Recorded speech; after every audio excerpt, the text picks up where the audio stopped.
¿Qué pasa, troncos? Hoy hemos cambiado un poquito la ubicación. Hemos venido a un parque que tiene Móstoles bien chulo y así estrenamos nuestro gimbal.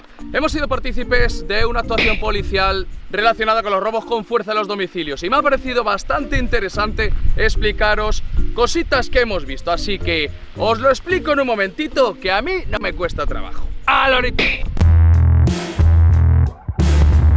Bueno, ya que está en el Código Penal para los chorizánganos maleantes prácticamente regalado que entren en casa, puesto que no les hace nada a un juez, vamos a ponérselo nosotros un poquito difícil. Por lo menos vamos a seguir ahora una serie de pautas que hemos aprendido para que les pongamos difícil que entren en nuestras casas.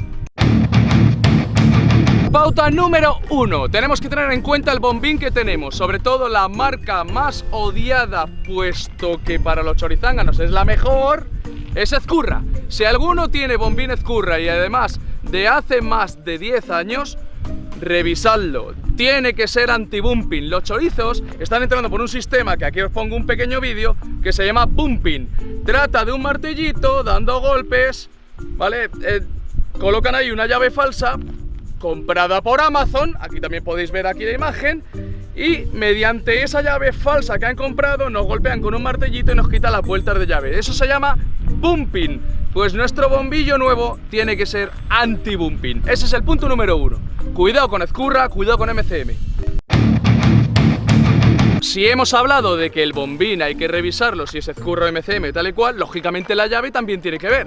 Muy atentos a la DS15 de Ezcurra, puesto que ese es la que más están buscando los chorizánganos maleantes.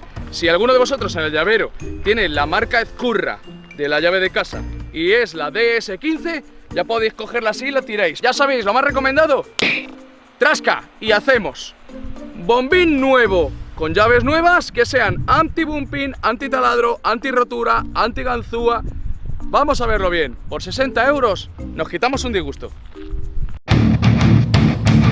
El punto número 3, los marcadores. ¿Qué son los marcadores? Generalmente cogen una pajita, un pajunco de estos para beber, de color negro, habitualmente negro, a veces es transparente, o trocitos de plástico o tal, pero habitualmente lo más habitual es que cojan un trozo de brida o una pajita. La pajita la trocean y ese trocito de pajita es lo que te van a colocar en casa.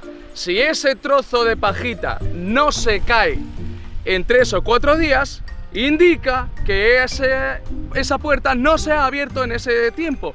Luego lo más fácil es que no viva nadie dentro. Así que ojito si os encontráis un marcador. Lo primero que tenéis que hacer es llamar a la policía y no tocarlo, porque puede que hayan dejado huellas dactilares. Otra cosa a tener en cuenta es la vaselina. Y diréis, ¿la vaselina? ¿Pero eso qué es? Eso suena más erótico que otra cosa. Bien, la vaselina la usan sobre todo para las células estas fotosensibles, las que captan el movimiento. Cuando esas células las untas con vaselina, al pasar delante de ellas no activa la luz del rellano.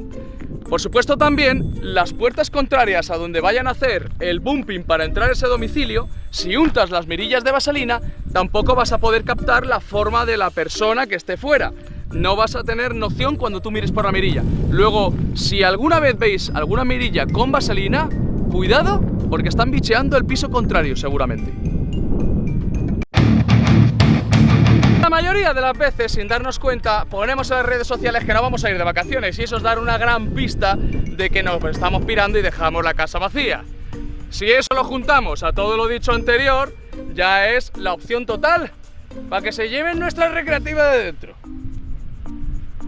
Tenedlo en cuenta, las redes sociales con mucho cuidado. Pues aplicamos un poquito de tensión y golpeamos repetidamente lo que es la llave para que los pernos reboten hacia arriba y nos libere lo que es la línea de corte. Sería algo parecido a esto. Como vemos, efectivamente pasa justo lo que os he explicado. Los pernos rebotan, vibran, saltan todos hacia arriba y nos libera la línea de corte. Si os ha gustado este tipo de críticas o de aportaciones sociales, nosotros habitualmente las solemos traer, motivo por el cual os pedimos que os suscribáis al canal, le deis al like, comentéis, dejéis vuestro pequeño comentario y si os parece correcto, puesto que esto es una aportación bastante buena para el verano, pues compartidlo y así por lo menos fomentamos un poquito la seguridad ciudadana. Antes de terminar, os voy a plantar aquí una tarjetaza. Se trata del canal de STC Vlogs, mi buen amigo el Mosquito Cabrea o Adam. Como bien sabéis, los 3 últimos vídeos, si no lo habéis visto os lo comentaré, hablan del asalto en Ceuta, del asalto también en Melilla, entre comillas, el loco este con el cuchillo que entra y tal, y sobre todo el uso de la pistola en la policía. Me parece bastante interesante echarle un ojillo y por supuesto nuestro más sincero apoyo desde el canal. Y sin más que decir, ya sabéis, como siempre os digo, los problemas para ti, que nosotros nos vamos a echar un bici a la recreativa, pero antes un pequeño paseíto aquí en el lago, que se está muy bien. Por cierto, no os lo he dicho, pero para el vídeo que viene, un pequeño sorteo en el canal, no lo perdáis.